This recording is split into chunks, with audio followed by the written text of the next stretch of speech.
pays de l'hospitalité. Tes légions remplies de vaillance pour relever ta dignité. Tes fichères côtes d'ivoire, fiers artisans de ta grandeur, tous rassemblés pour ta gloire, te bâtiront dans le bonheur. Fiers citoyens de pays nous appellent, si nous avons dans la paix ramené la liberté, notre devoir sera de l'espérance promise à l'humanité. Enfants unis dans la foi nouvelle, la patrie de la reine fraternité. La patrie de la reine fraternité. La patrie de la reine fraternité.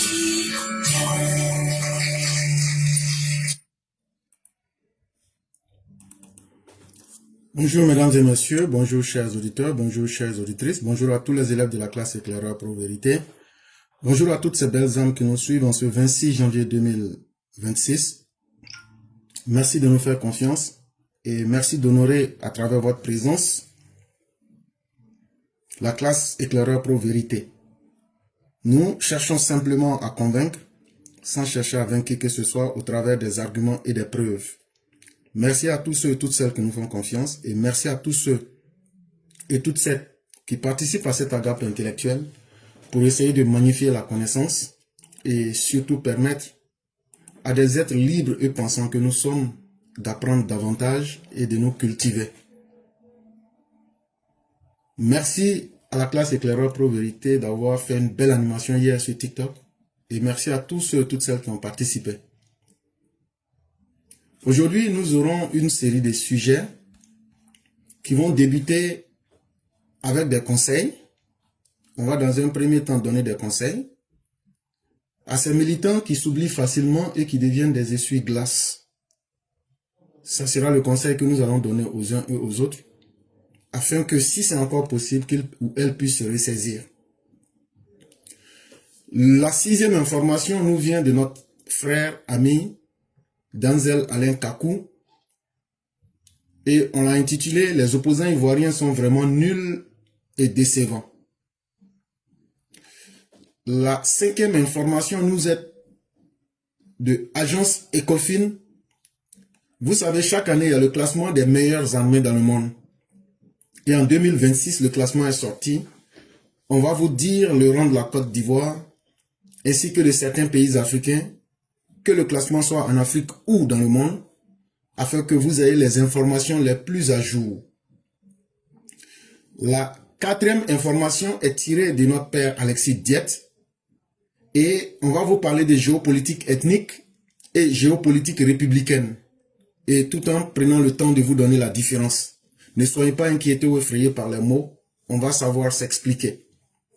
Et donc, ici, à travers les sujets rapides que nous souhaiterions évoquer, comme je l'ai dit à l'entame, faisons beaucoup attention d'où nous venons, parce que celui qui oublie d'où il vient ne saura jamais où il va. Et malheureusement, les militants du RDR, RHDP, beaucoup tombent facilement dans les émotions et ils s'oublient.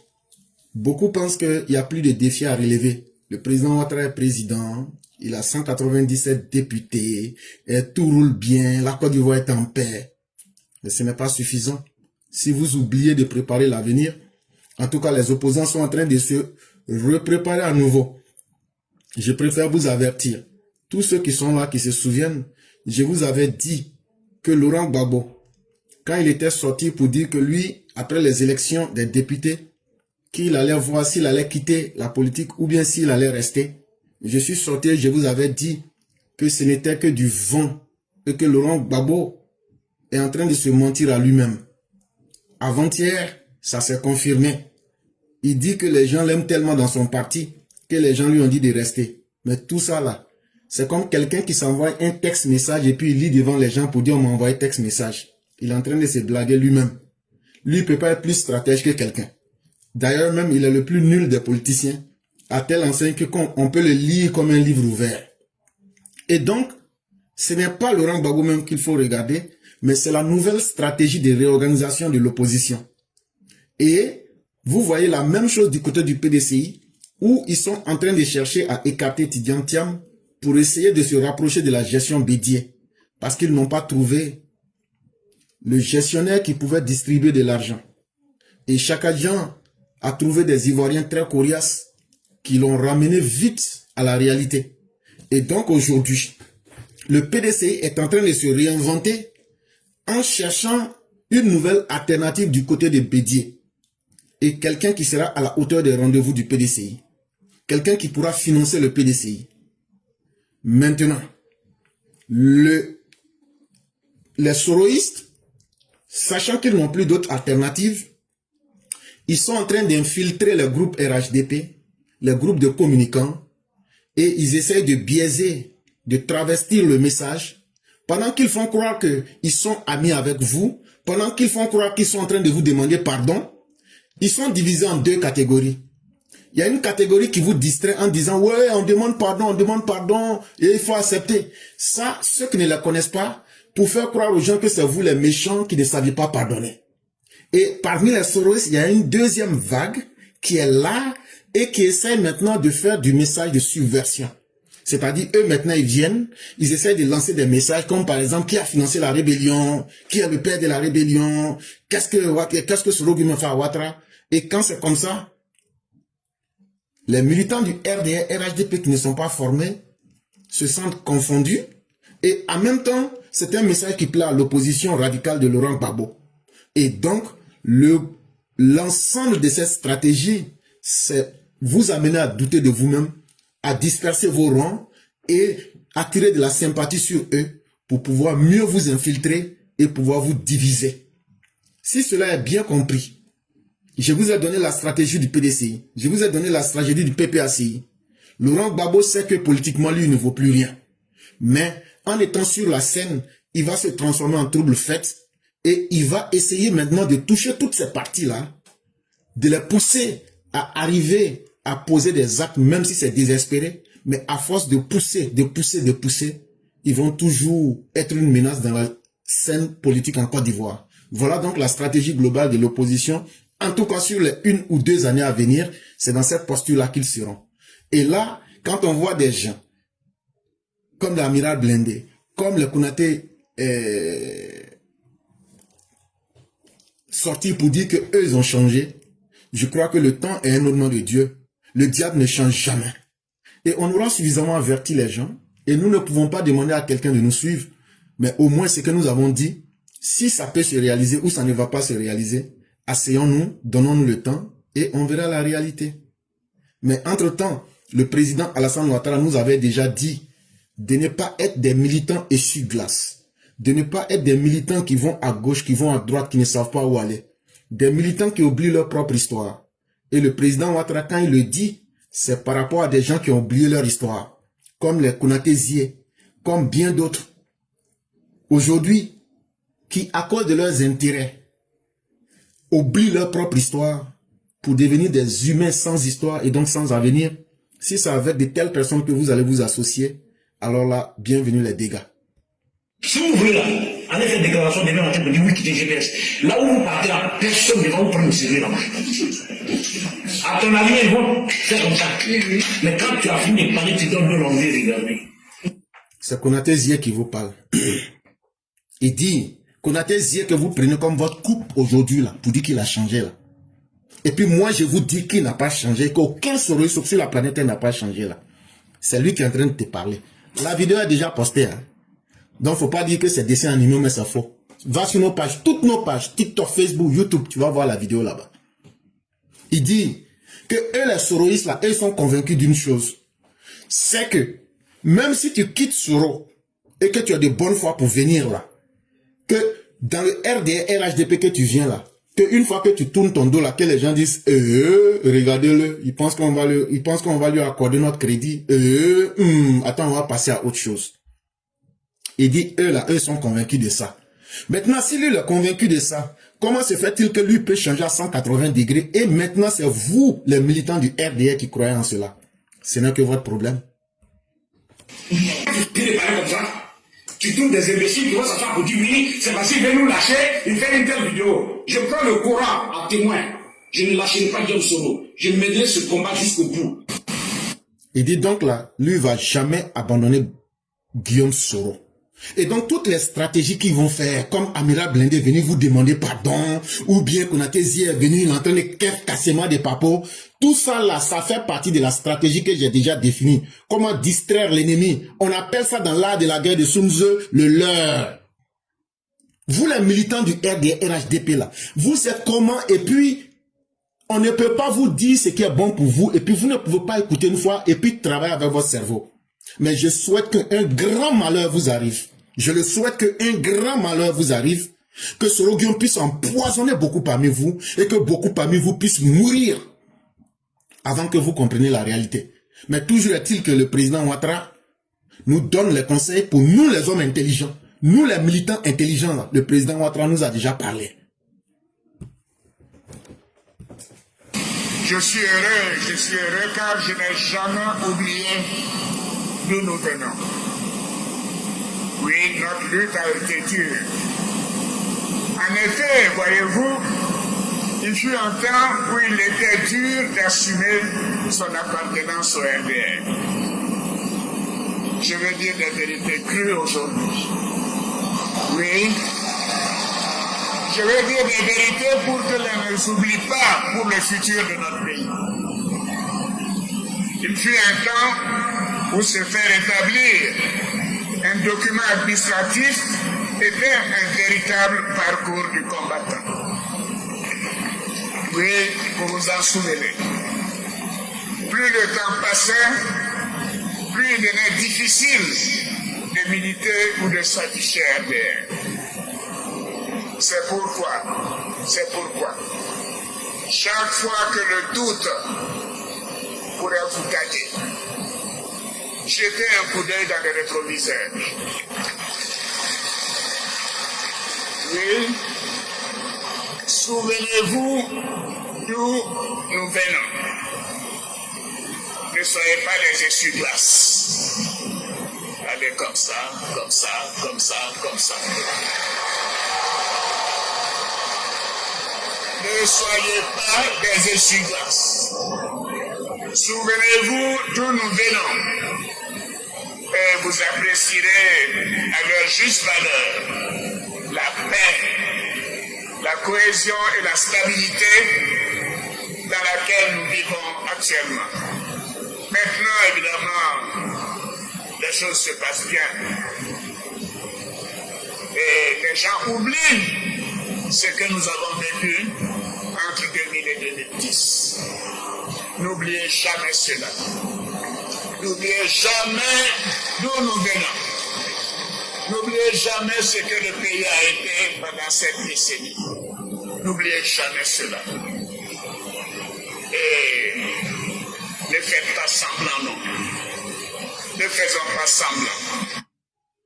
Je crois que le message, il est plus que très clair. Et chers militants, le message que le président a dit il y a quelques années sonne plus que vrai. En temps de paix, beaucoup s'oublient.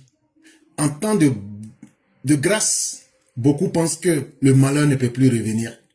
De qui le président vous dit de vous méfier? Posez-vous bien cette question.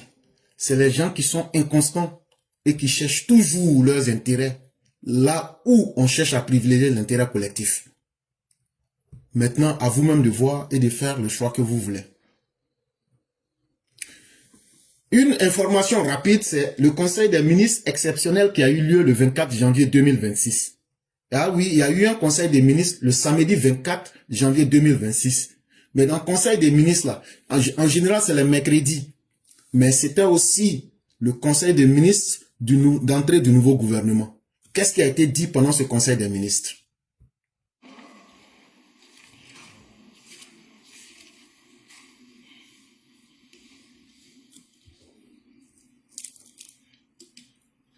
Mesdames et messieurs, bonjour.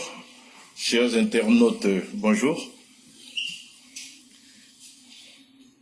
Ce jour s'est tenu un conseil des ministres, le premier, après donc la formation du nouveau gouvernement. Donc ici au Palais de la Présidence, bien entendu sous la présidence de M. Alassane Ouattara, son Excellence M. Alassane Ouattara, président de la République, chef de l'État. Le conseil de ce jour a enregistré essentiellement deux interventions. Une intervention donc de Monsieur le Premier ministre, suivie donc d'une autre de Monsieur le Président de la République. Il dit de vous dire bonsoir ou bien bonjour. Madame, messieurs, si tu es femme, c'est toi qui es madame. Si tu es garçon, c'est toi qu'on appelle monsieur. Ça veut dire patron. Il dit que le gouvernement de Côte d'Ivoire dit de te dire bonsoir. Ou bien si chez toi il fait jour, là, de te dire bonjour. Que le samedi 24 janvier, qu'il y a eu un conseil des ministres exceptionnel. Parce qu'en général, c'est le mercredi. Mais comme ça a eu lieu le samedi, là, il commence par expliquer pourquoi on a fait conseil des ministres le samedi.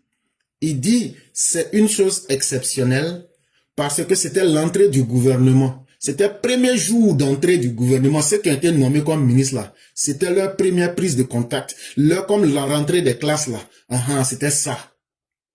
Il dit maintenant, quand ils sont partis faire ce conseil des ministres le samedi 24 janvier 2026 là, c'est seulement 2 personnes qui ont parlé. Tous les autres ministres qui étaient là-bas, là, ils ont mis code sur leur bouche. On dit, vous pas parler. C'est le président Ouattara seul qui a parlé. Et puis après lui, Beugri Mambé a parlé. Donc si quelqu'un vient te dire, moi j'étais au conseil des ministres, voilà, c'est faux. C'est seulement 2 personnes qui ont parlé. Le président et le premier ministre, Beugri Mambé. Et ils ont parlé de quoi?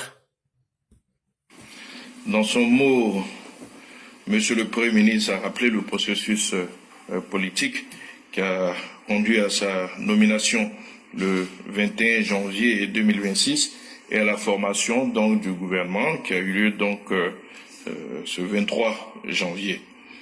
C'est un gouvernement de 34 membres, dont 6 femmes, parmi lesquelles les 2 seuls ministres d'État que compte ce gouvernement. Donc nos 2 ministres d'État sont des femmes. Ok. Il dit maintenant là, c'est le premier ministre qui a pris la parole. Le premier ministre dit que vraiment qu'il remercie le président Alassane Ouattara de l'avoir reconduit comme premier ministre le 21 janvier 2026.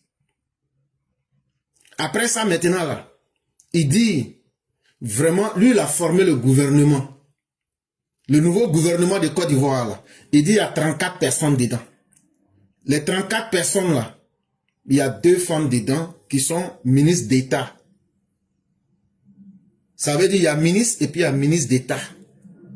Il dit il y a 2 femmes qui sont ministres d'État sur les 34 personnes là. Le Premier ministre a salué donc tous les membres du gouvernement qui ont été nommés. Mais il a tenu aussi à saluer le rôle discret de Monsieur le vice-président, donc auprès du chef de l'État. Moi là, vous savez, moi je ne cache pas. Il dit le premier ministre, Beugri Mambé, a salué le président, mais il a aussi salué Ténébrema Ouattara. Parce que ce que vous ne voulez pas entendre là, dans la formation de ce gouvernement-là, Ténébrema Ouattara a eu à aider, à étudier et à faire des propositions sur les gens qu'on a choisis. Ce que vous ne voulez pas qu'on vous dise là, moi je dis ça, et puis maintenant on va voir ce que vous allez faire. Et Beugri Mambé dit qu'il est très content de ce rôle que TBO a joué. Donc maintenant là, ceux qui sont fâchés là, maintenant là, on va vous dire la vérité. Beugri Mambé dit que le travail que TBO fait en arrière-plan déjà pour lui-même, lui Beugri l'aider pour faciliter sa tâche là, que lui dit merci sur place. Donc ceux qui ne sont pas contents que TBO est vice-premier ministre là, voilà les propos de Beugri Mambé même qui disent voilà que TBO m'a aidé à me faciliter la tâche. Il n'a même pas encore commencé son travail. Il dit, pardon, faut dire à ton petit frère là, tenez vraiment Ouattara là, que vraiment déjà on n'a même pas encore commencé à travailler ensemble, mais vraiment il m'apporte beaucoup d'aide. Il me facilite la tâche et il me donne de bonnes décisions et il me donne de bonnes idées. Et notamment dans le choix des personnes qui ont été nommées là. Il dit, il m'a beaucoup aidé à me faciliter la tâche pour que je puisse aller plus vite. C'est quelqu'un qui est utile dans le système et c'est quelqu'un qui sait se rendre utile dans le système. Point. Ça a été l'occasion aussi donc de saluer la nomination donc d'un vice-premier ministre qui est une des innovations majeures de ce gouvernement.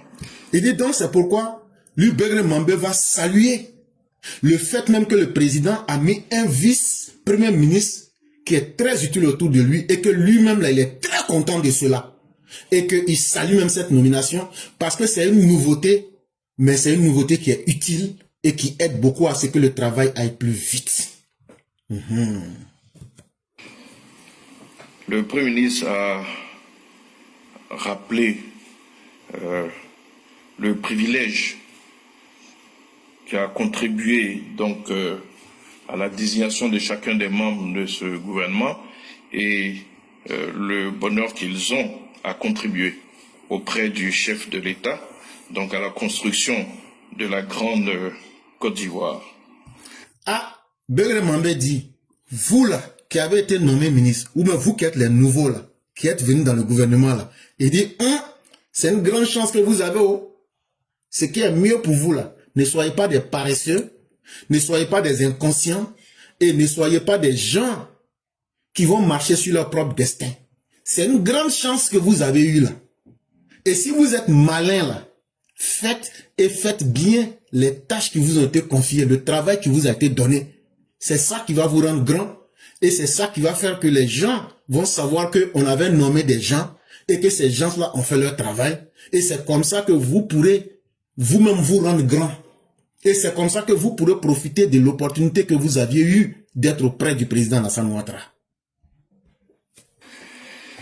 Il a engagé le gouvernement à la mise en œuvre donc, du plan national de développement 2026-2030 et l'a engagé à plus de rigueur, de pragmatisme, tout cela dans un esprit d'équipe afin de pouvoir accompagner le président dans la mise en œuvre de sa vision pour une grande Côte d'Ivoire. Il dit maintenant le président là, toujours le président lui dit qu'il a mis un plan en place qu'on appelle le PND. Ça veut dire Programme National de Développement. Ça veut dire un programme pour développer le pays dans tous les différents secteurs. Il dit le PND qui commence en 2026 pour arriver en 2030 là, que le président est précédé. Que le président est précédé. Que le président dit que ceux qui sont là, qui n'ont qu'à attacher leur ceinture, qui n'aura pas amusement, qui vont travailler, et qu'il sera très rigoureux, et que maintenant là, TBO qui est là, il va les surveiller tous, Est-ce qu'on se comprend maintenant? Est-ce que vous commencez à voir maintenant le rôle du vice-premier ministre? Quelqu'un qui commande militaire, il va commander aussi les ministres pour venir rendre compte à Begré Mambé. Vous allez travailler de gré ou de force. Cette fois-ci là, vous allez travailler, ou bien vous-même vous allez rendre votre démission. Vous allez savoir pourquoi on dit rigueur là, vous allez connaître. Travail là, ça va se faire aussi. Il dit, c'est ce que lui peut dire, parce que c'est ce que le président lui a demandé. En tout cas, si tu n'es pas prêt là, faut démissionner en même temps. Et que le travail là, quelqu'un ne va pas travailler, et puis d'autres ne vont pas travailler. On va travailler comme une équipe. Le travail là, tout va aller ensemble comme une équipe. Il n'y a pas quelqu'un qui va rester derrière pour dire, comme je suis le beau du président là, bon, en tout cas votre affaire d'agriculture là, et attendez, on va voir. Il dit de dire ça pour ajouter dessus. En retour, le chef de l'État. Maintenant, quand Begré Mambé a fini de dire ça là, vous avez vu comment c'est clair, non? Quand Begré Mambé a fini de parler maintenant là, c'est le président Ouattara maintenant qui va vous parler. A dit tout son plaisir à présider ce premier conseil de gouvernement mis en place à l'issue donc du processus électoral qui a vu l'élection présidentielle du 25 octobre 2025 et les législatives du 27 décembre. Et donc, quand le président a pris la parole, il dit, ouais, ça josse, c'est propre. Ouais. Moi-même, quand je regarde ces eaux, ça peut aller. Il dit, ouais, bon, après que j'ai été élu le 25 octobre, et puis, après aussi, vous avez frappé fort, là, vous avez fait 197, il dit, ouais, c'est propre, le mouvement est bon, ça peut rouler. Il dit, maintenant, là, tout est ok, tout est bien placé. Il dit, ça, c'est très bien. Le chef de l'État a adressé ses félicitations au Premier ministre, au vice-premier ministre, à l'ensemble des ministres qui ont été nommés, en rappelant qu'ils ont été choisis parmi de nombreux Ivoiriens compétents et expérimentés, en raison certes de leur parcours, mais surtout pour contribuer à la dynamique de transformation de notre pays afin d'assurer un mieux-être. Il dit maintenant, vous qui avez été choisis là, je salue Begré Mombe, je salue Ténébrema Ouattara et je salue tous ceux qui sont devant moi aujourd'hui. Mais retenez une chose, je ne vous ai pas choisi par plaisir. Je ne vous ai pas choisi parce que vous êtes les plus forts. C'est parce que parmi tous les plus forts des Ivoiriens là, il y en a d'autres qui sont plus forts que vous. Mais c'est parce que vous avez une chance. Et cette chance-là, c'est une occasion unique que je vous donne de pouvoir prouver cela en face des Ivoiriens. Son message est clair et simple. Il dit, j'ai choisi en faisant la sélection de la compétence. Cela ne veut pas dire que vous êtes les super meilleurs, mais c'est parmi plusieurs personnes qui sont aussi meilleures que vous avez eu cette chance-là. Donc ça veut dire que vous avez un devoir de faire un travail propre pour rendre cela aux Ivoiriens. À nos concitoyens. Le chef de l'État nous a engagés donc à poursuivre donc les actions de développement qui avaient été commencées avec bien sûr des points précis sur lesquels il a insisté, notamment la couverture totale de notre pays en électricité et en eau, bien sûr.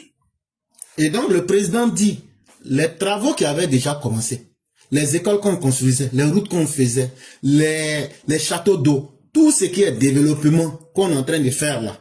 Faut pas que quelqu'un va penser que non, on va attendre un peu. Il dit, il y a pas à faire d'un peu dedans. Il dit, de la manière, on a commencé le travail samedi qui est jour, week-end là. C'est un symbole pour vous dire que vous n'aurez pas de jour de repos. Vous n'aurez pas de jour de repos. Il dit donc les travaux qui sont en cours là, je veux que ça n'a qu'à aller plus vite même qu'auparavant, ça fait 1. Et puis de 2, jusqu'à la fin du mois de mars, je veux que tous les petits villages campements, je ne veux plus entendre qu'il n'y a pas l'eau mais il n'y a pas courant dans un coin. Il est revenu, il a insisté dessus. Et cela, vous vous souvenez qu'il l'avait déjà rappelé lors de son discours de Nouvel An. C'est pour cela qu'il a engagé le gouvernement à recenser toutes nos localités non encore couvertes et à identifier les besoins d'extension afin donc de pouvoir réaliser une meilleure planification de toutes ces actions-là. Il dit donc tous les villages, tous les campements, partout où les gens vivent, et puis courant n'est pas arrivé là-bas là. Jusqu'à fin mars là, on doit lui faire le rapport pour tout mettre, pour qu'on puisse électrifier, que ce soit en eau, que ce soit en électricité. Il n'y a même plus à faire de dire, non, il faut 500 personnes, mais il faut 10 personnes. Partout l'homme vit, on va mettre courant puis l'eau là-bas. Si vous voulez utiliser, si vous voulez laisser, mais en tout cas, on va faire ça. Le chef de l'État nous a engagés à beaucoup plus de discipline et de solidarité dans la conduite de l'action gouvernementale. Il nous a surtout engagé à poursuivre avec ardeur et dévouement la réalisation de sa grande ambition de construire une grande Côte d'Ivoire, ambition qui, a-t-il dit, est à portée de main. Il dit maintenant là, lui Alassane Ouattara là, la Côte d'Ivoire que lui veut laisser aux Ivoiriens en 2030 là, que c'est pas Côte d'Ivoire pour les enfants, que c'est Côte d'Ivoire d'Umba de développement comme ça. Et que ça là, c'est pas dans bouche on va réaliser ça. Que c'est sur terrain on va enlever habits pour travailler. Et que ceux-là, vous allez travailler. Que ça sera pas dans le bureau climatisé, hein, que vous allez sur terrain pour travailler. Que parce que le développement là, aujourd'hui là, tous les moyens, c'est-à-dire, on dit d'aller faire funérailles là. Pour faire funérailles là, si tu vois qu'on fait beaucoup de réunions là, c'est parce que personne ne veut mettre la main dans la poche. Il dit aujourd'hui là, Côte d'Ivoire là, il n'y a rien qui peut nous empêcher d'aller vers le développement. Si c'est l'argent, on dort dessus. Si c'est partenariat, c'est versé. Si c'est connaissance, son carnet, il sait waouh. Et donc là, tous ceux qui vont dire aujourd'hui, si je n'ai pas pu faire quelque chose, ça, ils disent c'est faux. Tous les ingrédients sont là aujourd'hui pour travailler. Et que de dire ça aux Ivoiriens, et que lui dit ça devant les ministres là, que si quelqu'un échoue là, c'est que c'est un Atassa qui sera derrière lui. Parce que tous les condiments sont là. C'est l'argent, population, travail, partenariat, stratégie, tout est déjà là.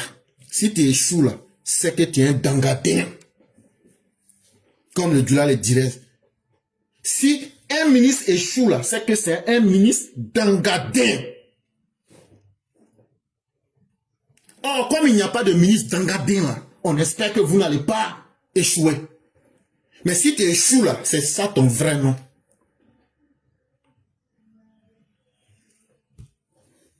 Parce que toi, tu as tout. Ton papa, il te donne nourriture. Il t'habille bien. Il te soigne. Il te donne l'argent de poche. Mais toi, tu ne peux pas étudier. Toi, tu ne veux pas réussir. C'est que tu es un dangadin. Donc là, moi, je suis sûr qu'il n'y a aucun ministre qui est dangadin. Et qu'ils vont réussir. Ils sont tous des doigts. Vous allez réussir. Et on va vous amener à réussir. J'espère qu'on se comprend. Fini l'heure de l'amusement. Point. Le gouvernement reprendra donc aussitôt le travail, et cela a été donc le deuxième point qui a été abordé, un calendrier. Dès mardi 27, il y aura les présentations de vœux de Nouvel An qui vont se dérouler en 2 séquences.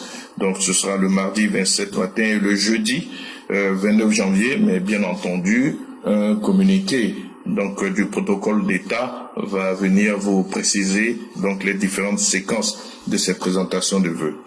Et donc le mardi 27 janvier 2026, les gens vont commencer, que ce soit le corps diplomatique, que ce soit les chefs de village, que ce soit tout ce que vous voulez, ils vont commencer à venir saluer le président de la République. Et c'est le travail du gouvernement qui a commencé comme ça.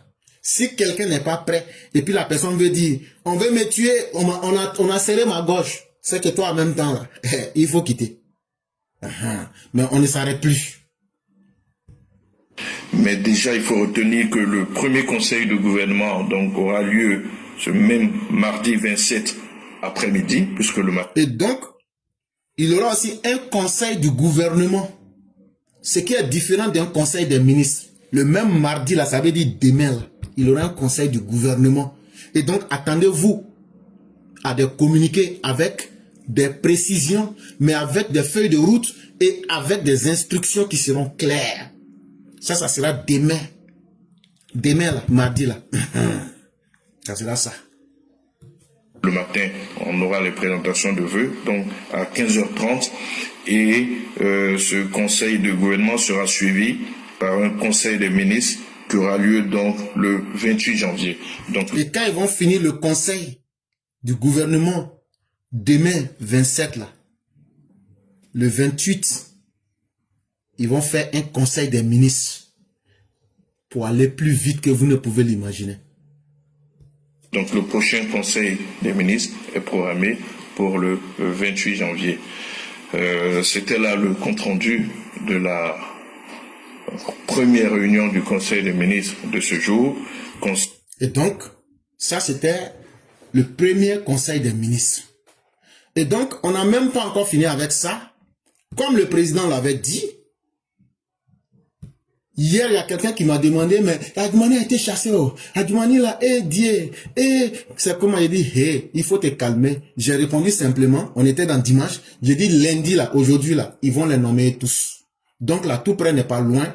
Tout ce que j'ai dit là, tout est en vidéo sur toutes nos pages, Facebook, YouTube, TikTok, tout. Donc je n'ai fait que répéter et réexpliquer. Donc là, si tu doutes là, il faut aller regarder là-bas. Tu vas tout voir. Et Voici le communiqué qui est tombé ce matin. Donc, la personne qui te tient à cœur, là, il faut écouter. Tu vas entendre. S'il est là, on a vu beaucoup. Le président Ouattara a abandonné. Le président Ouattara, il a mis des gens en brousse. C'est comme ça. Maintenant, écoutez, vous-même là, vos cœurs vont se serrer maintenant. Communiqué de la présidence de la République. Le président de la République, son Excellence M. Alassane Ouattara, a procédé ce lundi 26 janvier 2026 à la signature de plusieurs décrets de nomination au titre de la présidence de la République et du gouvernement. On dit le président a signé plusieurs décrets pour nommer des gens dans le gouvernement pour travailler. Au titre de la présidence de la République. On dit les gens qui ont été nommés à côté de lui-même, le président Alassane Ouattara, la présidence là. C'est eux leur nom, on va te donner maintenant. Ministre d'État, conseiller spécial à la présidence de la République, Monsieur Jeannot Ahoussou Kouadio. Ahoussou Jeannot là, il devient conseiller du président. Ministre d'État, conseiller spécial à la présidence de la République, Monsieur Kobena Kwasi Adjoumani. Adjoumani, vous étiez en train de vous moquer de lui là. Il a rang de ministre d'État et puis conseiller du président. Qu'est-ce qu'il a perdu? Au contraire même, il a tout gagné. Vous qui vivez de vos haines, de vos jalousies. Vous qui avez eu un gouvernement formé dans VC. C'est vous aujourd'hui qui avez échoué. C'est vous qui voulez conseiller Alassane Ouattara. Un homme qui a tout réussi dans sa vie. C'est à croire que c'est l'hôpital qui se fout de la charité. Si vous étiez fort et si vous aviez ces bonnes idées, pourquoi vous ne les vous êtes pas appliquées à vous-même et vous avez échoué de façon catastrophique? Et maintenant, c'est vous maintenant qui êtes les stratèges qui devraient montrer la voie à Alassane Ouattara. Vous étiez en train de vous moquer parce que vous voulez dire que Alassane Ouattara est un ingrat, Alassane Ouattara est un méchant, Adjoumani a fait 250 ans au gouvernement, aujourd'hui il n'est plus rien. Bon, il est devenu même ministre d'État et conseiller, ça veut dire chaque matin, lui et puis le président, il se voit maintenant. Ce qu'il n'arrivait pas à voir avant là, maintenant chaque matin il a ça maintenant. Donc vous qui vous êtes trop vite réjouis en souhaitant le malheur des autres, voilà que vous êtes rattrapés par l'intelligence d'Alassane Ouattara qui vient de vous prouver que tout ce que vous dites et tout ce que vous planifiez là, moi je suis à un niveau supérieur, je fais mieux que vous. Ministre directeur de cabinet du président de la République, Monsieur Fidèle Boroton Sarasoro. Ah, ça là, tout le monde savait ça, directeur de cabinet. Donc, il n'y a pas de nouveauté là-bas. Ministre directeur de cabinet du vice-président de la République, Monsieur Ahoutou Emmanuel Kofi. Emmanuel Kofi Ahoutou, là, lui va être directeur de cabinet de TBO. Ministre conseiller à la présidence de la République, Monsieur Abdallah Albert Toikeuse Mabri. Mabri va être conseiller à la présidence avec rang de ministre. Le président a frappé dans d'autres des aigris du pays. Je vous ai dit, le président là, il connaît tout le monde et il sait quand utiliser quelqu'un pour faire quoi et quoi et quoi. Aujourd'hui, là, il vient encore de mélanger tous vos plans.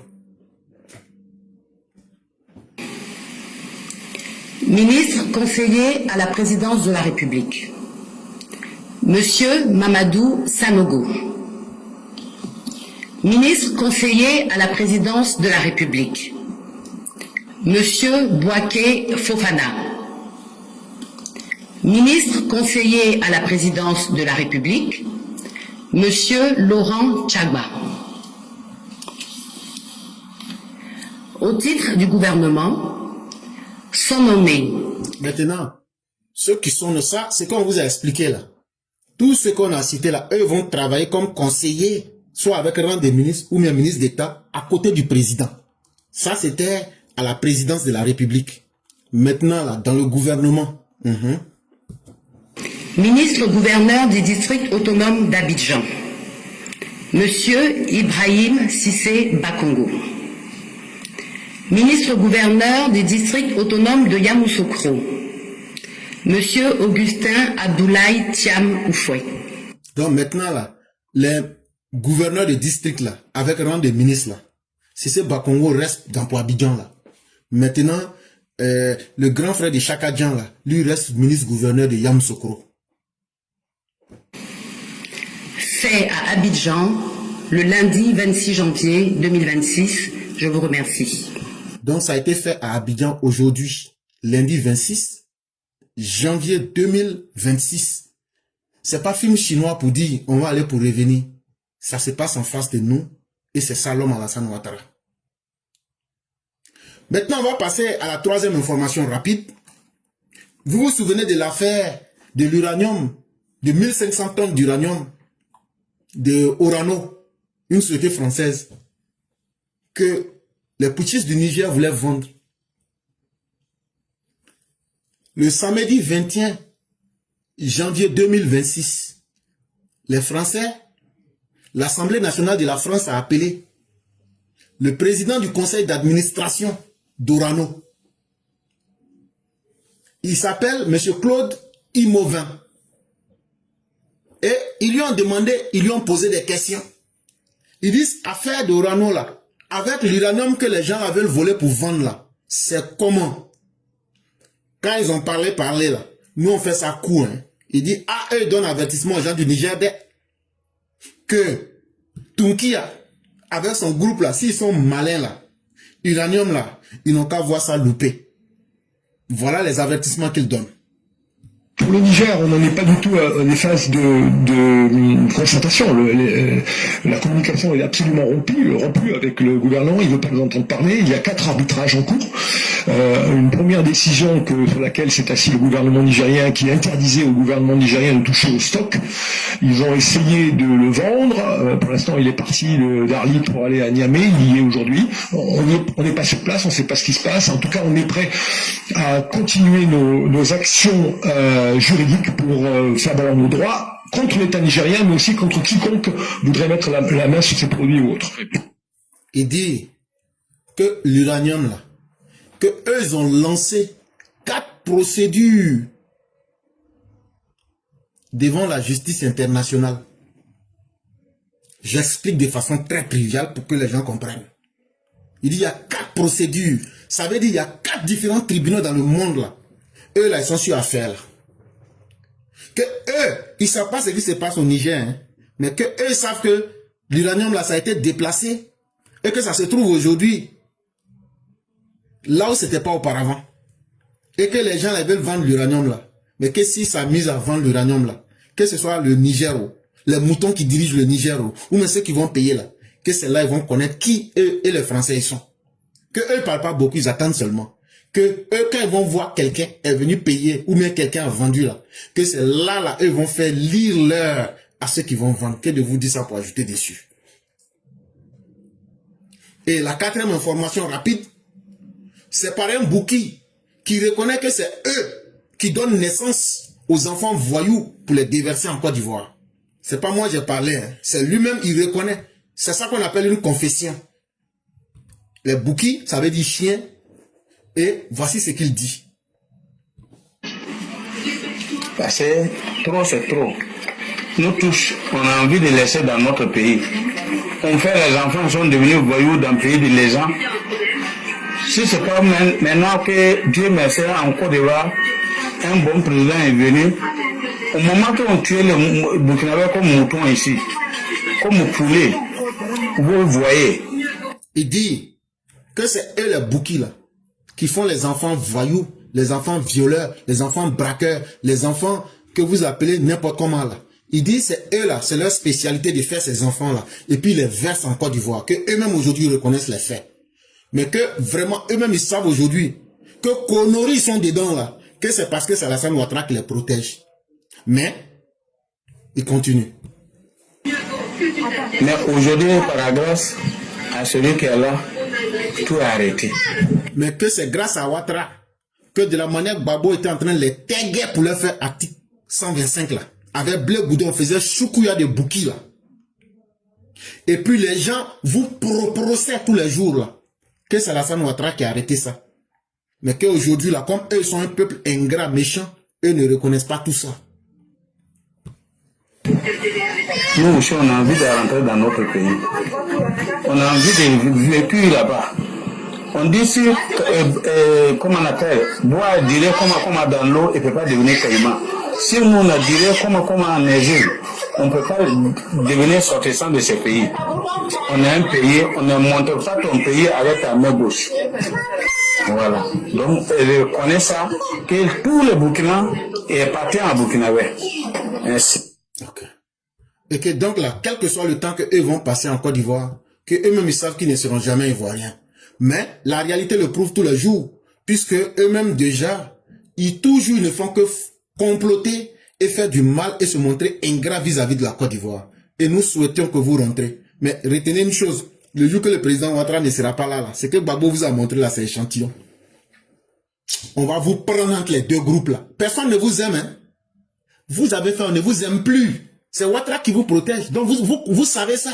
Mais le jour que le président Ouattara ne sera pas là, c'est que nous là, on va vous montrer là. Avec ce que les pro-Gbagbo vont vous montrer là. Côte d'Ivoire là, vous allez quitter, quelqu'un ne va même pas vous dire.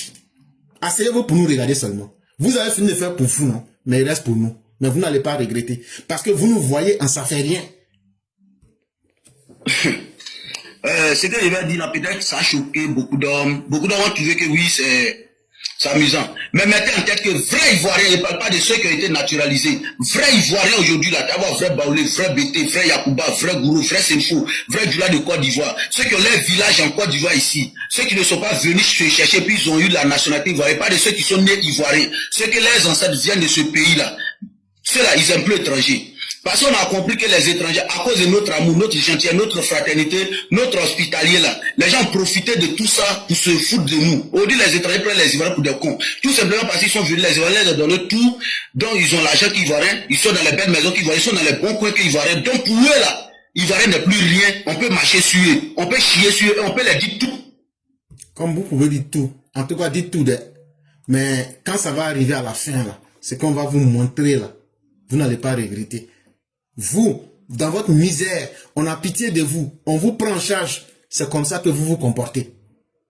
Vous n'êtes là que pour produire des impolis comme Thomas Sankara, des impolis comme Ibrahim Kaka. Et vous pensez que ça là, c'est ce qui va vous faire réussir. Mais il n'y a pas de problème. Mes frères burkinabés, vous parlez de Sankara, Sankara grand leader, Sankara grand ceci. Qu'est-ce que Sankara vous a laissé? Sankara vous a laissé quoi comme souvenir? Répondez-moi. Hein? Sankara vous a laissé quoi? À part l'impolitesse que vous avez dans vos bouches là. L'impolitesse. C'est l'impolitesse que Sankara vous a laissé. Hein? Je vais vous dire que je vais vous montrer que Sankara était mauvais. Sankara était mauvais. Ils étaient trois en formation militaire. Je crois bien à Madagascar, une école militaire à Madagascar. Trois, Sankara, Blaise Compaoré et Manza. Manza était gabonais. Ils étaient trois amis, les trois grands amis. Hein? Pendant la formation militaire, les trois amis ont juré que dès qu'ils rentrent dans leur pays, ils vont faire le coup d'État. Ils ont terminé la formation. Sankara et Blaise Compaoré sont rentrés au Burkina. Ils ont frappé, ils ont fait le coup d'État. Sankara et Blaise Compaoré ont pris le pouvoir où Sankara était devenu président de la République. Ils appellent leur frère Manza au Gabon. Ils disent au Manza, nous on a réussi, toi aussi fais le coup d'État là-bas, on te soutient. Ils travaillaient ensemble, Sankara, Blaise Compaoré et Manza, pour que Manza fait aussi le coup d'État au Gabon en enlevant Bongo. Après, qu'est-ce qui se passe? Quand Manza avait déjà bien planifié le coup d'État avec les militaires, Sankara n'arrivait pas à avoir l'argent pour payer les fonctionnaires burkinabés à cause de son impolitesse, à cause de son insolence, comme on voit aujourd'hui. Hein? Celui qui est en tête du Burkina, il parle beaucoup. Il insulte, il parle beaucoup. La même chose. On lui a tout coupé. On lui a coupé les vivres, tout. Et il n'arrivait plus à payer les fonctionnaires burkinabés. C'est là où il appelle Bongo, son homologue président, en disant que, ah, moi j'ai l'information, mais à condition que tu m'envoies de l'argent, j'ai envie de payer mes fonctionnaires, tu m'envoies les milliards, j'ai ta vie entre mes mains. Bongo a dit quoi? Il a dit à Bongo, le coup d'État arrive. Voici. Le coup d'État arrive. Voici le signe. Il va maintenant à la mèche Sankara. Manza, le militaire Manza, capitaine Manza, il va venir à la présidence le matin à telle heure. Quand tu vas rentrer, il viendra te frapper, te tuer coup d'État. Et ensuite, ils vont prendre le pouvoir. Comme Sankara avait dit. Et il avait placé les dynamites au niveau de chaque échangeur. Comme Sankara avait dit, la même heure, le même jour, Manza arrive et Bongo avait mis ses militaires frères. Alors, là où Manza devait passer. La même heure, du Rotogoué. Quand Manza est venu pour passer, on a attrapé Manza. On a dit à Manza que tu veux faire le coup d'État. Ils ont amené les enquêtes, c'était vrai. Et qui avait vendu, c'était Sankara. Donc on a amené Manza au poteau. Au poteau, peine de mort. Est-ce que vous comprenez? Le militaire a tiré. Avant de tirer, il a dit à Manza, devant les parents, qu'il faut parler. Tu es avec qui? Je vais te pardonner. Et Manza, c'était un vrai militaire gabonais. Il savait que s'il parlait, Bongo allait le tuer. S'il ne parlait pas, Bongo allait aussi le tuer. Il a dit à Manza, dis-moi avec qui tu es. Tu es avec qui? Cite le nom des militaires gabonais, tes frères militaires qui veulent me faire le coup d'État. Je vais te pardonner. Manza a dit, parce que Manza savait que son frère militaire Sankara l'a trahi. Et Manza a dit, nous les militaires, nous respectons toujours notre devise. Un militaire ne trahit jamais. Et Sankara a trahi Manza. Est-ce que vous comprenez? Bongo vient aussi dire que tes parents sont là. Ce serait un peu bizarre que je te tue devant tes parents. Demande-moi pardon. Moi c'est la compassion, la miséricorde, j'aurais pitié de toi. Bongo, Manza a encore dit au président Bongo qu'un militaire ne trahit jamais. Et puis il a craché au visage du président Bongo. Après, il a dit ton régime là, je vais mourir, tu vas me tuer, mais laisse-moi te dire ton régime là, c'est un militaire qui va enlever ton régime. Est-ce que les Burkinabés, vous comprenez? Est-ce que vous comprenez? Vous qui parlez beaucoup là, vous pensez que Sankara, il était, je ne sais pas quel prince, c'est pas le tueur africain, hein? Pardon, il n'est pas le Che Guevara. Il n'est pas le Che Guevara. Encore le Sankara de Burkina Faso était devenu rien, moins que rien. Aucun développement. Sankara vous a laissé quoi? On ne voit rien ce que ça. Il n'y a même pas de ce que Sankara vous a laissé que l'impolitesse parlait beaucoup. Insulter les gens. Après on a tué, le militaire a tiré sur Manza au poteau, là au bord des mers. On l'a tué au poteau. Maintenant, arrivé au Burkina, ça a touché, parce qu'ils étaient de 3 amis, ça a touché l'un de leurs amis, Blaise Compaoré. Quand Blaise Compaoré a regardé Sankara fait tuer l'un meilleur ami. Et ce que le monsieur dit, pour ceux qui sont un peu curieux, le monsieur qu'il appelle Manza, M-A-N-D-Z-A, il ne fait que dire son nom du milieu. Il s'appelait en réalité Alexandre Manza Ngokuta. C'était ça son vrai nom. En réalité, l'histoire se passe en 1985. Voilà un jeune officier, capitaine de l'armée de l'air, dans l'armée gabonaise, qui devient très influent. Et Bongo va avoir peur de l'individu et ils vont le mettre au poteau pour l'exécuter en face de la mer au quartier Orlando. C'est comme ça qu'ils vont exécuter les gars. Mais maintenant, l'histoire que le monsieur est en train de dire, qu'ils avaient fait une formation à Madagascar, là, moi, je n'étais pas au courant. En toute sincérité, il faut dire la vérité. Et donc, ça devient quelque chose que les uns et les autres peuvent faire des recherches pour continuer. Mais c'est pour vous dire combien de fois ces groupes de petits impolis, comme les Sankara, comme les Ibrahim Kaka, sont des déchets et des déceptions pour notre Afrique. Toujours en train de répéter les mêmes modèles, en train de trahir les gens, en train chaque fois de créer les conditions du désordre en Afrique. Ces personnes-là, l'Afrique n'en a pas besoin. Ces faux révolutionnaires qui en réalité ne sont que des poules mouillées pour perdre le temps à l'Afrique et pour créer plus de malheur au sein des populations. Le 5e sujet, géopolitique ethnique et géopolitique républicaine, la différence. Je tiens à vous dire que c'est un texte de notre père Alexis Diette. Il dit, la géopolitique ethnique là, géopolitique ça veut dire quoi? Géopolitique, vous voyez, géographie et puis politique. Maintenant, c'est toute politique qu'on applique en tenant compte de la situation géographique, de l'espace.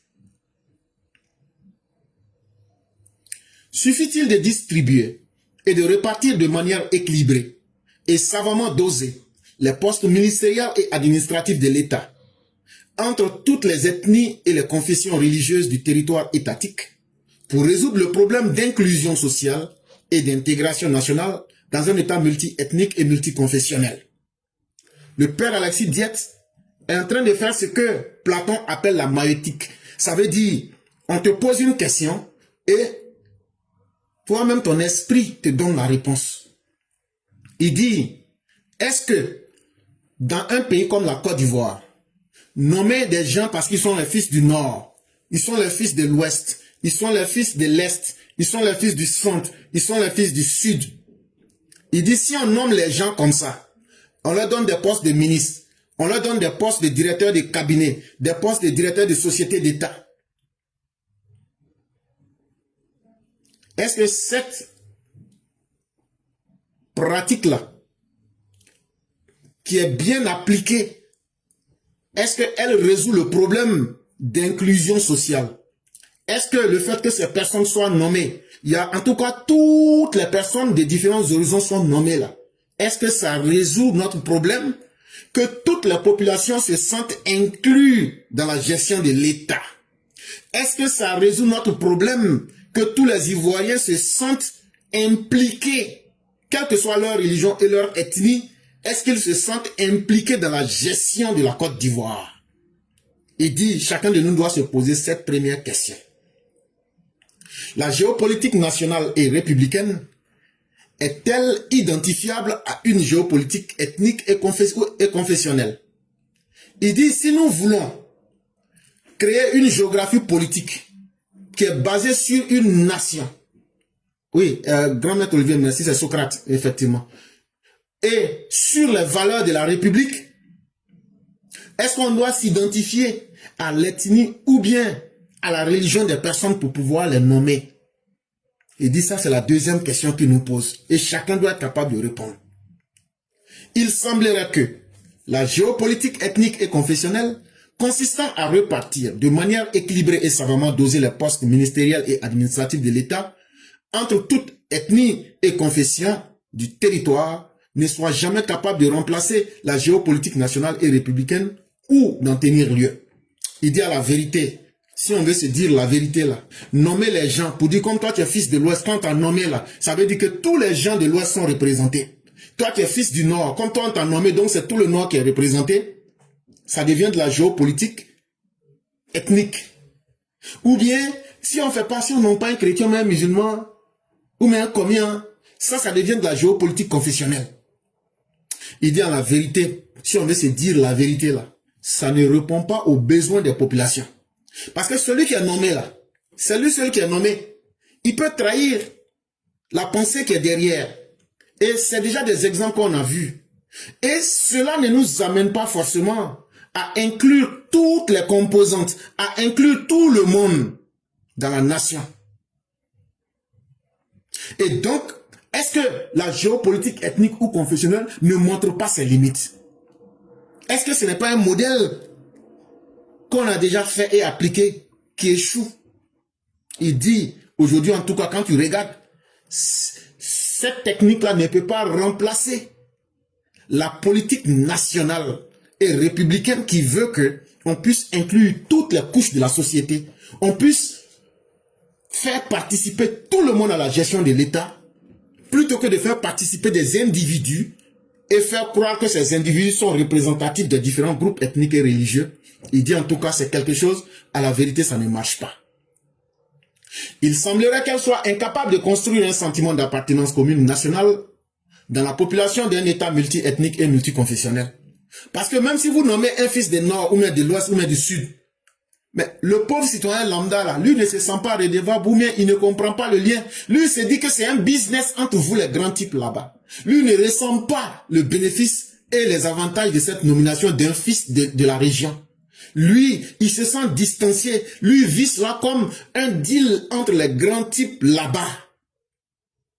Et donc, lui il se dit quoi? Il y a deux républiques. Il y a la république des grands types qui se nomment entre eux. Et puis il y a la république de nous les petits qui sont derrière là. Nous on est là, c'est Dieu qui va nous aider. Il semblerait qu'elle soit incapable de construire et de prémunir ce type d'État contre le fléau de l'ethno-nationalisme épurationniste, contre la stigmatisation identitaire et le séparationnisme. Et donc, sans le savoir, en pensant que des gens peuvent représenter des confessions ou bien des régions, le contraire c'est que ça divise même davantage le peuple. Et qu'est-ce que ça provoque? Ça provoque les sentiments du repli identitaire. Ça provoque les sentiments où d'autres peuvent être stigmatisés. Puisque le nombre de personnes qu'on peut nommer dans une république est connu. Si toi, tu n'as pas de parents qui est nommé, on va dire, vous là, vous n'êtes valez rien, et eux vont se sentir stigmatisés ou bien diminués, et ça peut créer les conditions où les gens vont se dire, donc puisque nous on est différents des autres, donc nous, on va se séparer des autres. L'histoire de notre pays en atteste. Et il dit, si vous voulez vous rendre compte là, quand Bédié est venu en 1993 et qu'il a chassé tous les cadres originaires du nord de la Côte d'Ivoire pour faire de la nomination ethno-nationaliste, pour faire de la nomination en stigmatisant le nord de la Côte d'Ivoire, qu'est-ce que ça a provoqué? Ça a provoqué le sentiment de repli identitaire. Ça a provoqué un sentiment de stigmatisation identitaire. Et cela a créé un facteur où les gens du nord se sont dit, puisque les gens ne veulent pas de nous, ils se sont séparés et vous connaissez la suite. Il dit la vérité là, c'est pas difficile, hein, mais si on se la dit, c'est pourquoi on ne copie pas les mêmes erreurs du passé. Et quand une vérité est dite et elle est bien dite, ça permet à tout le monde de savoir où il doit partir. Notre pays, dans notre histoire, a déjà vécu ces faits. Est-ce que c'est un modèle qu'il faut continuer? Est-ce qu'il faut plutôt nommer des gens? Ou bien est-ce qu'il faut plutôt chercher à inclure véritablement les différentes couches de notre population pour que la majorité des Ivoiriens se sentent concernés par la gestion publique? Tout reste donc à faire en cette matière dans notre pays. Il dit à la vérité, il y a beaucoup qui reste à faire dans notre pays pour améliorer la gestion et l'inclusion de la majorité de la population. Il y a beaucoup qui reste à faire. Une conception idoine des notions de démocratie et de développement aiderait à résoudre ce problème vital. Il dit donc, il faut que nous puissions continuer à appliquer les notions de la démocratie, comme par exemple l'information des populations, comme par exemple créer des centres ou bien des lieux où les populations peuvent discuter, où les populations peuvent s'informer, où les populations peuvent établir ce qu'elles ont à cœur. Il dit, ces instruments de la démocratie, comme par exemple les députés qui doivent créer des centres où les populations peuvent venir parler avec eux, exposer leurs problèmes pour que ces problèmes-là soient débattus à l'Assemblée nationale. Il dit, c'est ce genre d'instruments qui peuvent faire que le peuple peut se sentir concerné. Si le député ne va pas vers les populations pour demander qu'est-ce qui manque aux populations, il y a une rupture de la chaîne. Si la population, vous avez nommé le grand type là, mais le grand type là, lui, il s'en fout de la population. Il a créé une barrière entre lui. C'est vrai, les fils de l'Ouest, mais il ne représente pas les intérêts de l'Ouest. Il ne pense pas aux fils de l'Ouest ou même du Nord, mais du Centre. Donc le peuple ne se sent pas représenté. En plus des instruments de la démocratie, il faut continuer à maximiser les éléments du développement. Et effectivement, tout ce qui peut être développement aujourd'hui aide les gens à avoir confiance en la vie. Ça leur donne la capacité de se dire aujourd'hui est mieux que hier et notre condition de vie s'est améliorée. Et donc c'est ce qui peut nous aider à régler ces problèmes. Au lieu de nommer des gens pour dire je suis en train de faire de la géopolitique ethnique ou bien confessionnelle, on va leur donner des gros salaires, on va leur donner beaucoup d'argent, on va leur donner des privilèges. Si on prenait ça pour construire des écoles, si on prenait ça pour construire, comment on appelle, des châteaux d'eau, si on prenait ça pour construire des choses qui seraient utiles aux populations, ce serait mieux. Et ça aussi, il ne faudrait pas que nous l'oublions. Sujet numéro 6. Classement 2026 des puissances militaires en Afrique selon Global Firepower. Il y a une agence américaine. Chaque année, elle fait le classement des pays. Puisque vous savez, les grands pays qui vendent les armes là, c'est chez eux que tu payes, non? Donc eux savent ce que tu as. Donc là, est-ce qu'eux vont te vendre une arme pour que toi tu n'as qu'à venir les vaincre demain? Jamais. Donc les Américains qui demeurent en 2026 la plus grande puissance militaire sur la planète Terre, c'est eux qui font sortir ces résultats. Et le groupe qui fait ça, le groupe qui est spécialisé dans la défense et les questions militaires là, elle s'appelle GFP. Ça veut dire Global Firepower. Puissance de feu globale. Ça veut dire, si tu retrouves ton pays dans ce classement, ça veut dire qu'on connaît bien la puissance de feu totale que ton pays possède. Ça veut dire la capacité de faire du mal de ton pays là. Eux ils connaissent. Pour 2026 là, c'est sorti le vendredi 23 janvier 2026. C'est le résultat le plus récent. C'est de ça qu'on va vous parler ce soir là. Maintenant, comment ils font leur classement? Leur classement là pour faire là, ils prennent 60 points en compte. Ça veut dire, il y a 60 indicateurs. Ils ne viennent pas comme ça pour dire, toi, non, c'est pas comme ça, hein. Il y a 60 éléments qu'ils regardent. Et dans le pays là, c'est 145 pays qui sont dans le classement de 2026 là. Et donc, sur la base de ces 60 critères, parmi ces critères là, vous retrouvez par exemple, votre armée a combien de personnes? C'est ce qu'on appelle effectif humain. Quels sont les équipements réels que votre armée a? Ça veut dire les armes que vous avez. Les moyens financiers, votre armée là, est-ce que vous avez l'argent? Il y a ça dedans. Les moyens logistiques, que ce soit technique et stratégique, tout ça, ça est dedans aussi. Les ressources naturelles, la géographie. Donc, ils étudient tout ça.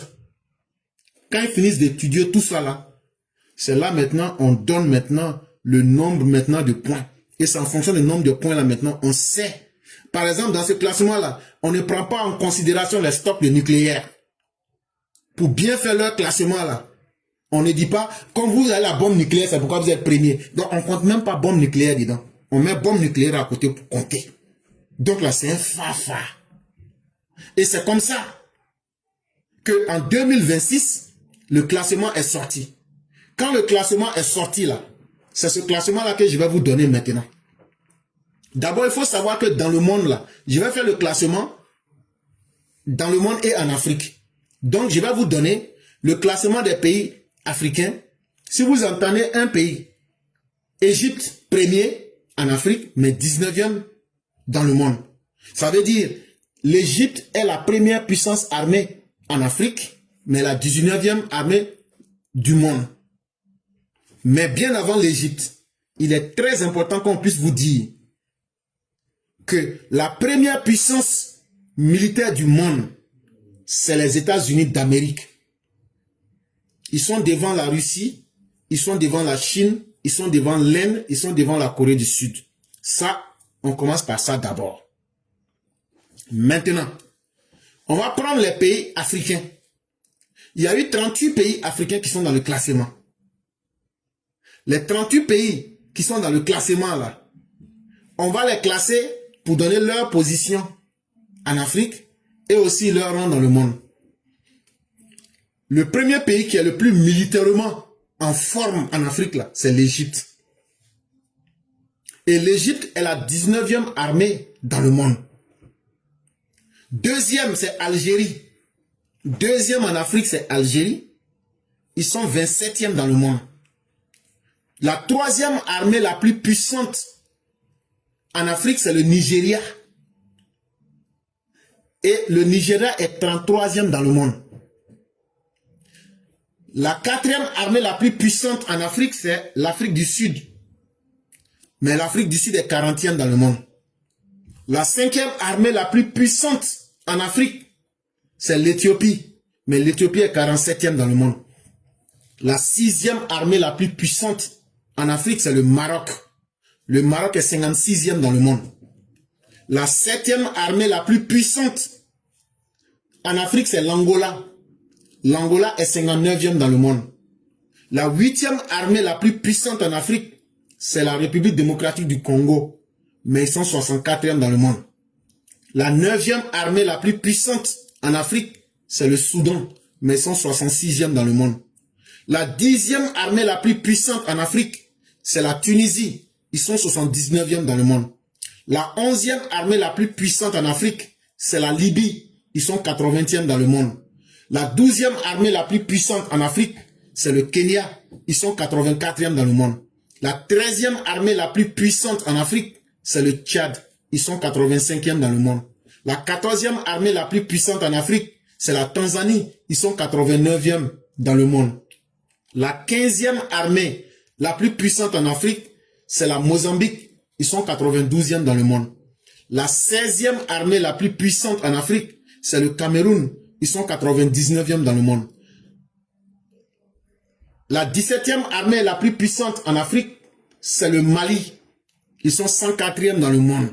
La 18e armée la plus puissante en Afrique, c'est le Zimbabwe.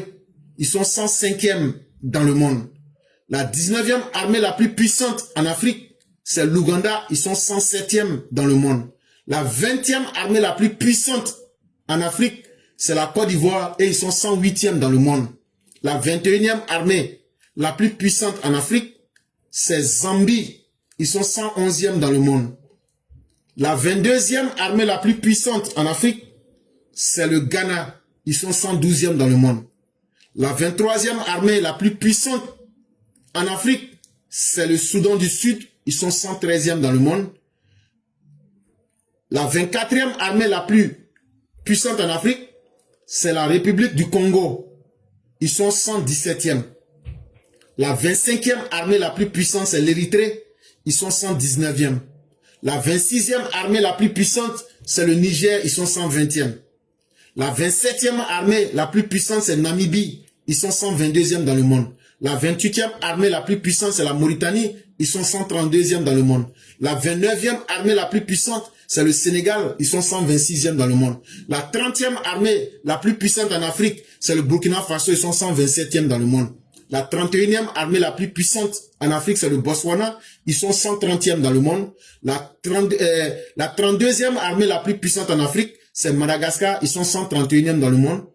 La 33e armée la plus puissante en Afrique, c'est le Gabon. Ils sont 132e.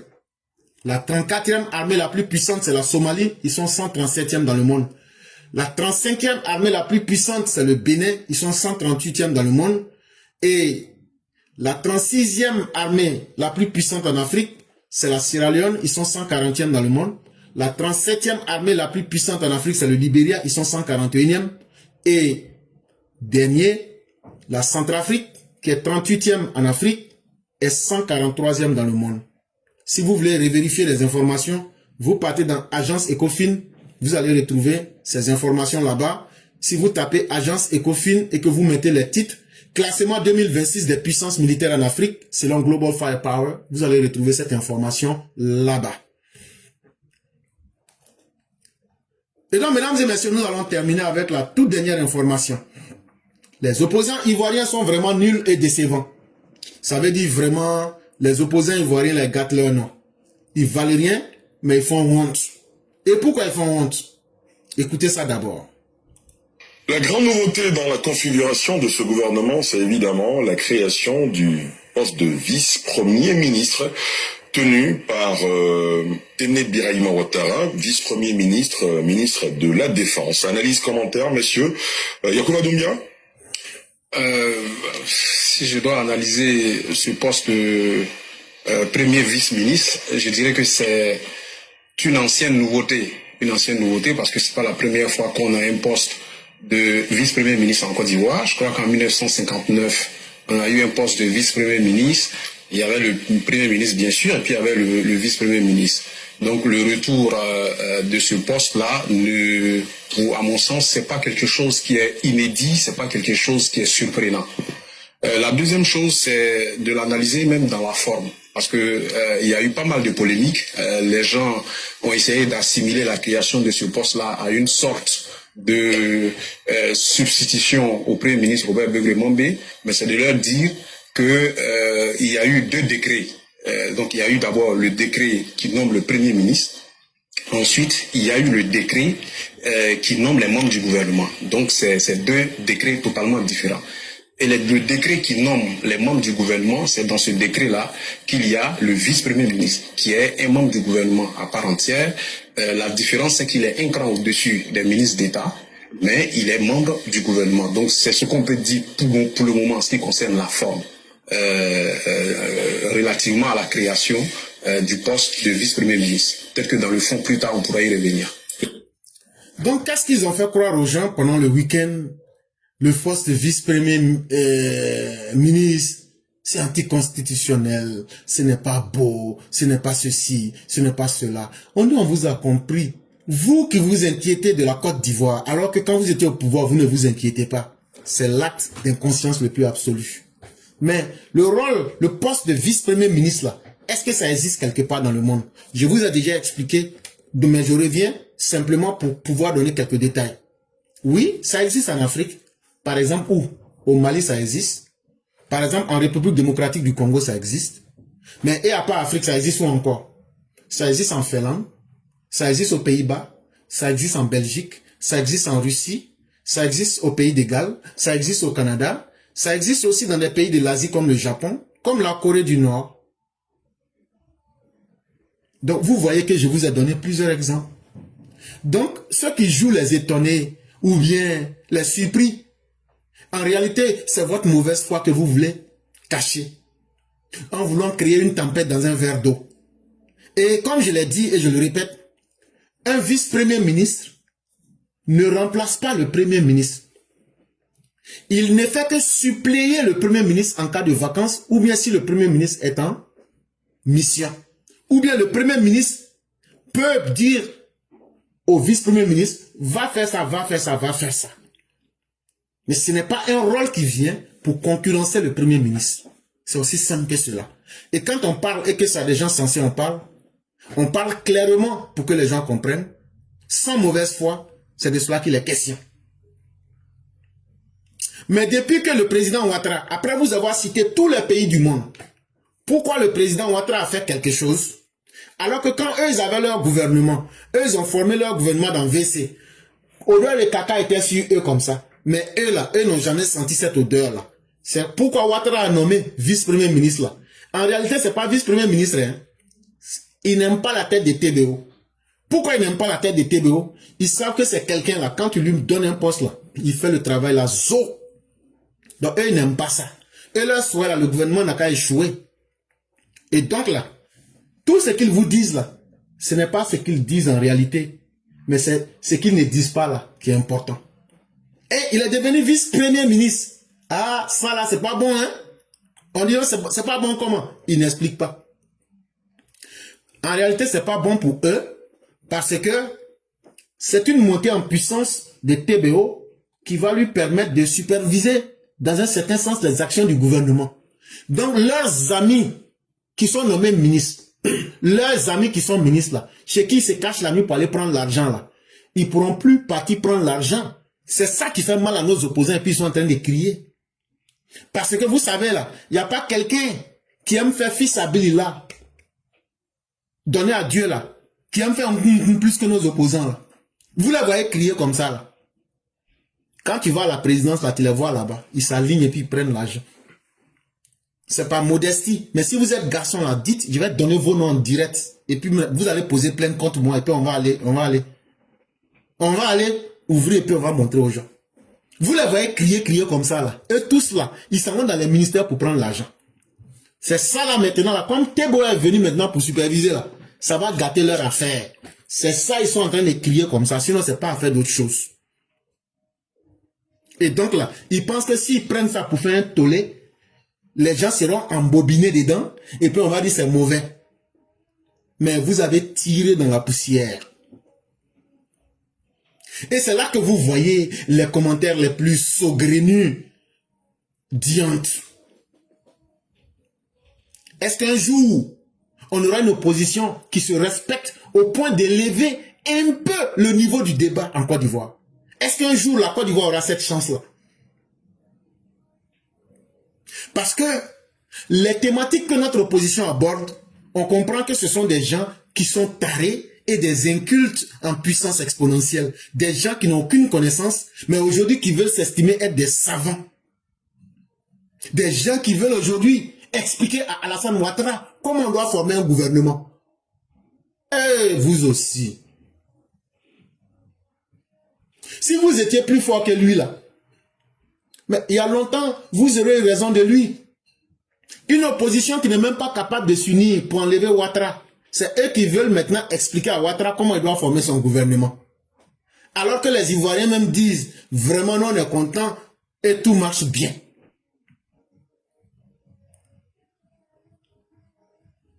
Bon, comme vous voulez encore discuter là, la fonction de ministre d'État là, allez prendre la constitution ivoirienne et puis montrez-nous où c'est écrit qu'on peut nommer quelqu'un à la fonction de ministre d'État.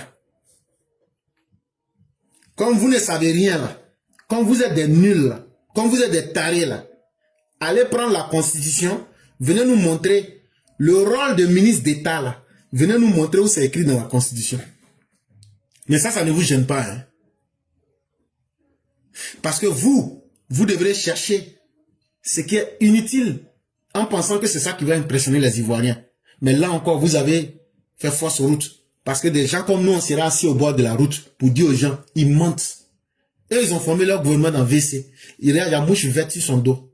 Les mouches qui pondent les œufs là. Il y a ça est sur lui. Tu sens pas odeur de WC. C'est eux. Et puis Valérie en plus. Quelqu'un comme ça là, il y a odeur de caca sur toi. C'est toi qui vas venir dire à quelqu'un comment lui doit former son gouvernement. Alors que toi-même, tu n'avais pas eu cette intelligence quand tu étais au pouvoir. Et puis c'est toi on va suivre. Non, votre force gentillesse là, gardez ça pour vous. Votre force indignation là, c'est pour vous, on s'en fout de ça. Pourquoi vous acceptez les rôles de ministre d'État? Pourquoi vous n'en faites pas des débats? Chers opposants, réveillez-vous. Vous gâtez vos noms, vous vous dévalorisez et vous montrez au monde entier que vraiment vous faites la honte des Ivoiriens. Chers messieurs les opposants, essayez d'évoluer un peu. Je suis sûr que le président Ouattara, là, il a au moins 30 ans d'avance sur vous. Ça, je suis d'accord. Je suis sûr que l'homme Ouattara, là, à travers lui, vous voyez toute votre nullité légendaire. Je suis encore sûr de cela. Et c'est ce qui fait que tellement vous êtes perdus là, vous ne connaissez rien là, vous faites honte aux Ivoiriens là. C'est ça qui fait que maintenant là, même quand vous parlez, les Ivoiriens même ne vous écoutent pas. Bon, les petits que vous envoyez sur TikTok là, ils viennent crier, mais quand on leur donne les arguments, ils fuient. Aujourd'hui, bon nombre d'Ivoiriens vous ont tourné le dos. Et tout le monde est en train de venir dans RHDP. Parce que c'est là-bas on retrouve les Ivoiriens lucides. Les Ivoiriens qui savent où ils vont. Les Ivoiriens qui ont la tête. Les Ivoiriens qui ne souffrent pas de coco mental là. Et tous sont dans le RDR, RHDP. Et c'est aujourd'hui au RHDP que le vrai PDCI de Félix Houphouët-Boigny se retrouve. Maintenant, le matriarcat, eux sont à côté. Maintenant, il y a le PDCI de Rosalie, il y a le PDCI de Billon, il y a le PDCI de Kakou Gikalue, il y a le PDCI des Trois Mousquetaires, et il y a le PDCI maintenant, il y a un autre groupe encore, eux ils avaient écrit lettre encore. Et puis il y a le PDCI du Sénégal, de Dagana à côté encore. Sur le vrai PDCI d'Oufoué, là, eux-mêmes, ils sont déjà au RDR, RHDP. Le PDCI de Chakadjan, là. Chakadjan, le fuyard. Ça, c'est le PDCI qui a été infiltré par les gens de Laurent Gbagbo. Si vous ne savez pas, je vais vous dire ça. Est-ce que vous n'avez pas remarqué, ce sont les anciens Gors frustrés. Ils sont devenus subitement des tiamistes. En réalité, c'est que les gens ne veulent pas vous dire, là. Laurent Gbagbo, pour avoir raison de vous, pour savoir ce que vous faites, vous aviez fait dans vos partis, là, pour avoir une longueur d'avance sur vous, là, et vous avez fait infiltrer. Comme on était en élection, on ne peut pas vous dire ça. Mais Laurent Gbagbo, vous avez infiltré. Et donc là, c'est pas seulement sur les réseaux sociaux. Tout ce que vous aviez fait là, les gens lui rapportaient. Et il adaptait toujours son plan parce qu'il voulait utiliser le PDCI pour avoir des députés. La seule chose qui l'a désorienté, c'est quand Chakadjan a dit qu'ils vont le truc là. C'est ça qui l'a énervé. Mais le PDCI de Chakadjan, le PDCI des fuyards était infiltré jusqu'à la moelle épinière. Moelle épinière. Ça, c'est pas notre problème. Ce que nous, on vous demande là, on dit que le chien boit, la caravane passe. Laissez la Côte d'Ivoire comme ça, là, elle va évoluer. Laissez le président Ouattara construire notre grande Côte d'Ivoire. Laissez le président Ouattara nous offrir une Côte d'Ivoire prospère, solidaire, sécurisée et moderne. Vos bavardages là, allez bavarder ailleurs. Ça ne nous intéresse pas. Vous avez le droit de rester dans le passé. C'est votre droit le plus absolu. Mais nous, on va avancer avec le TGV Alassane Ouattara. Et il n'y a personne qui va pouvoir nous arrêter. Ça là, il était important qu'on vous dise ça. Et c'est très important que vous reteniez cela. On va passer à l'édito des Mers Blancs. Et dès qu'on aura fini, on va permettre à ceux et celles qui veulent prendre la parole de rapidement s'exprimer. Et on va mettre fin au direct. J'ai dit merci à tous ceux qui nous ont suivis et à tous ceux qui auront retenu quelque chose. C'est ça l'objectif de nos émissions. Merci à vous et on écoute l'édito des Mers Blancs sur ce. Bonjour éclaireur pro vérité, bonjour à tous mes condisciples de la grande classe éclaireur pro vérité. Photocopie, notre choix. Chez Éclaireur pro vérité, notre rôle consiste aussi à analyser une situation socio-politique en vue d'en dévoiler son futur. C'est pour cette raison que nous avons une longueur d'avance sur les autres. Et d'aussi loin que nous puissions voir, Ténébrahima Ouattara est pour nous l'homme de la situation après le président Ouattara. Si le président Ouattara a su mettre l'opposition en PLS, entendez là en position latérale de sécurité, avec sa politique exceptionnelle, TBO est celui qui pourra imposer les valeurs telles que le respect, le civisme, le goût du travail, mais aussi renforcer la sécurité à nos frontières. Il y va quand même de la vie de millions d'âmes. Il a l'assurance, le calme du président Ouattara, avec comme bonus l'art de se faire respecter. Nous reviendrons sur le dossier TBO. Donc attendez-vous à nos sorties pour vanter les mérites qui, loin d'être édulcorés, sont originaux. D'aucuns arguent que la Côte d'Ivoire risquerait d'être dirigée par une dynastie, celle de Ouattara. Mais alors, si cela fonctionne, pourquoi chercher loin ce qui est tout près? Comment pourrions-nous qualifier alors ceux qui dirigent au Togo depuis des décennies et au Tchad et ceux de l'AES qui ont braqué le pouvoir purement et simplement? Il est très aisé de critiquer, mais la Côte d'Ivoire est une jeune nation, vieille seulement de 65 ans. Et nous sommes pour la plupart acteurs et observateurs de cette jeune nation qui requiert un homme aux multiples qualités, telles que TBO. Alors, si pour vous, voir TBO succéder à ado est une option, pour nous, c'est une priorité. Merci et à bientôt. Merci infiniment, Mère Blanc. Merci encore de clarifier de façon très exacte la position des EPV. En réalité, j'aime dire que nous sommes des gens en prospection. Mais la prospection, ça veut dire quoi? Si je dois vous donner quelques synonymes du mot prospection, vous pouvez prendre enquête, exploration, fouille, investigation, recherche. Ça veut dire quoi? Ça veut dire que nous, je prends par exemple une entreprise, nous recherchons des nouveaux clients pour l'entreprise. Et donc cela demande de l'efficacité. Cela demande de créer des bases de données, de cibler des publics qu'on vise et d'utiliser des outils pour effectuer un suivi qui est adapté. Et tout se fait en mettant en place un objectif concret. En français simple, ça veut dire, vous nous voyez là, derrière les caméras là, on ne parle pas dans le vide. Quand on dit quelque chose là, c'est parce que au minimum on a étudié ça sur au moins 5 ans. Ça veut dire ce qui va se passer dans les 5 ans là. Il y a des choses que nous on connaît déjà. À travers les hommes qu'on voit, à travers les actions qu'on voit, on peut faire de la prospection pour savoir où ça va nous conduire. Donc nous ne venons pas pour bavarder. Nous ne sommes pas esclaves des événements. Ah, comme il n'y a rien là, donc on n'y a rien à dire. Il y a toujours quelque chose à dire. Et aujourd'hui, quand nous faisons de la prospection, quand nous faisons de l'investigation, quand nous faisons de l'exploration, quand nous faisons des enquêtes, quand nous faisons des recherches, l'un des hommes les plus efficaces qui pourrait combler le vide, l'homme Alassane Ouattara, c'est tout naturellement le ministre Téné Birahima Ouattara. Et pourquoi? Parce qu'aujourd'hui, il n'est pas défini par sa filiation.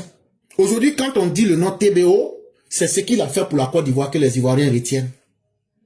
Alors que s'il était quelqu'un qui ne savait pas s'affranchir, il aurait dit comme je suis le petit frère du président. Mais aujourd'hui, combien d'Ivoiriens même regardent cela dans leur tête? Quand on dit TBO, on dit ah, il nous a sauvés. Non, lui c'est un garçon, lui il s'amuse pas, lui n'est pas dans connerie. Hein? C'est de cela que nous avons besoin. Nous voulons un homme original. Un homme qui ne s'identifie à personne. C'est comme ça que nous, les militants du RD, on a choisi Alassane Ouattara. Nous ne voulons pas quelqu'un qui vienne pour dire je veux être comme telle personne. Et TBO, attendez, il ne dira jamais qu'il veut ressembler à son grand frère parce qu'il est lui-même. Il est lui-même. Et retenez cela pour de bon.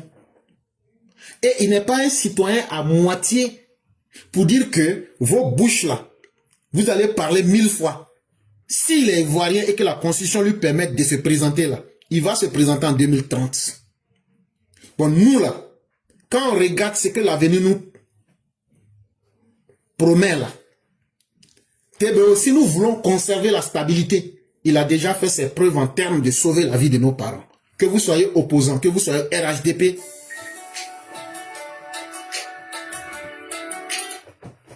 je vous rappelle dans 2 minutes.